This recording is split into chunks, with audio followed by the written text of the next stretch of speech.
But first, a statement and a question. We've seen a dramatic change in America's attitudes toward gay rights just in the last few years. Here's the question. How much has the media influenced that change? Let's back up a moment and look at what happened just this week, another landmark week for gay rights. The governor of Arizona vetoed a bill that would have given businesses the legal grounds to deny service to gay people. In Texas, a federal judge struck down that state's ban on gay marriage. And in Kentucky, a district judge said the state must recognize gay marriages that were performed in states where they are legal. Of course, these battles all across the country are far from over. But just look at how much has changed. Republicans Mitt Romney, John McCain, and even some Fox News stars all spoke out against the Arizona bill. So how much of a role did we in the media play here? Look at this research conducted by the Pew Research Center last summer around the gay marriage debate. It found that stories emphasizing support for gay marriage were 5 times as common as stories emphasizing opposition. So is the media coverage of this issue shaping America's changing attitudes, or is it merely reflecting those changes that are happening anyway? Joining me to hash this out is Ben Shapiro, a conservative columnist and editor-at-large for Breitbart.com, and Thomas Frank, the author of What's the Matter with Kansas, and the brand new columnist for the liberal website Salon. Thank you both for joining me. Sure thing. Thanks so much. Thomas, this cuts right to the heart of what some people have complained about for decades, the idea that the media is biased in favor of liberals. Is that the case here? And what else do you think accounts for the changing attitudes we've seen in all of the polling in this country in recent years? Well, you know, I've always been a big doubter of the liberal bias critique, although, you know, maybe this issue is different. But if you go back and look at the long history of the bias critique, goes back to, you know, we know when it started. Spiro Agnew back in 1969 basically, you know, invented this as a way of getting back at the news media of the day that was, you know, that he thought was opposing the Vietnam War and that sort of thing. And it's, you know, it's gone on and on and on over the years. And the hilarious thing is that the media is objectively much less liberal today than it was then, after years and years and years of this stuff. But, you know, this is a very interesting question. Does the media reflect or does it cause? You know, and people debate this all the time in sociology and history, all sorts of other disciplines. I used to argue about it myself. Ben, where do you stand on this? Do you feel that the press either responsibly or irresponsibly encourages acceptance of gay marriage and laws that encourage gay rights?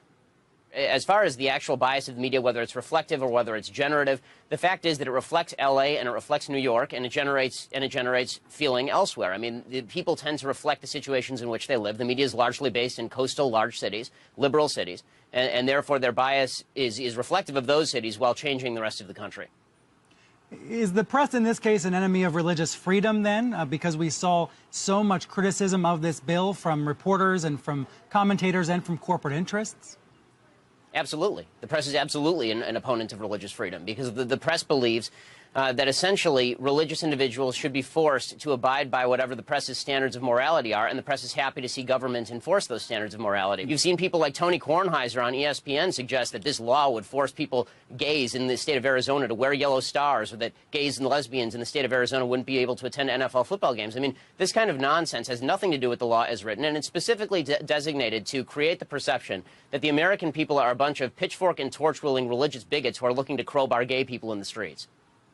Well, it doesn't sound anything like the America I know, but hyperbole is common in the press, is it not? I mean, we hear hyperbole every day. Oh, hell, I deal in that stuff. That's what I do, man. Can I just take commentary, and then there's the news media. Yeah, that's right. And those are two different things. Can I just take a step back here? I'm from Kansas, and the thing that got me writing What's the Matter with Kansas, in fact, was when they had this debate over the theory of evolution in the state of Kansas, and the media all over the world went absolutely berserk, right, making fun of Kansas. It's a replay of the monkey trial down in Tennessee, you know, back in the 1920s. And it was, you know, it was a classic media set piece, and everybody was laughing at Kansas. And then the local conservatives sort of struck back and saying, yes, but they didn't describe what we were doing precisely to the letter. They didn't get it exactly right. And, you know, they had a point, but in the grand scheme of things, the media had that story right. And I think they have this one right as well. Sorry, Thomas just admitted that the media is biased and skews the story, but in general, they have the story right. So please explain to me how a law that doesn't actually mention homosexuality is specifically about allowing restaurants to now have a right that trumps federal law, which this clearly does not, and how this law is going to allow restaurants to randomly throw gay people out of their businesses in a way that they weren't able to before in the state of Arizona. Please explain that to me, and how that's accurate. It's actually not a law. It got vetoed. I don't know if you heard about this. A bill, correct. Yeah. So I didn't read that one, but I did read the bill in Kansas, The actual law itself, the proposal itself, the bill that got vetoed the other day, and they had one in Kansas, and they had them in a bunch of other states. That's the really interesting thing. Where did this come from? Who developed it? That sort of thing. And it was sort of, my opinion is that it was all sort of ginned up as a kind of culture war set piece to rally the troops, get something for people to feel persecuted about. Get the voters, worked up about the onslaught of liberals and the trial lawyers and the outside judges and that kind of thing. And then falling back on liberal bias is just trying to salvage, a game that's been lost, basically, in my opinion. Ben, when you come on television, when you write columns, do you feel that you are being persecuted, or do you feel that you are being, put in an uncomfortable position because everybody else seems to believe the opposite of what you believe? Listen, I'm happy to be in liberal areas. I've spent my entire life in Los Angeles and Cambridge, Massachusetts. I like being in liberal areas. I like duking it out. But there's no question that the media is biased to the left. And there's also no question that the media is very much in favor of fascistic government that gets to control what religious people do with their private businesses. I mean, and do I feel persecuted in that way? Well, let's see. If the government decides that it can tell me to violate my own religious precepts because the government has a greater good that it is attempting to pursue without evidence that greater good is actually a necessity. I mean, anybody who compares the plight of 2014 gays to 1960s blacks is absurd.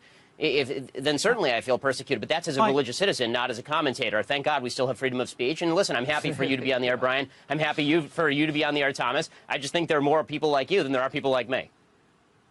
You mean in the press? Yeah, that would be the craziest thing in the world. I'm always the odd man out. I mean, the day that I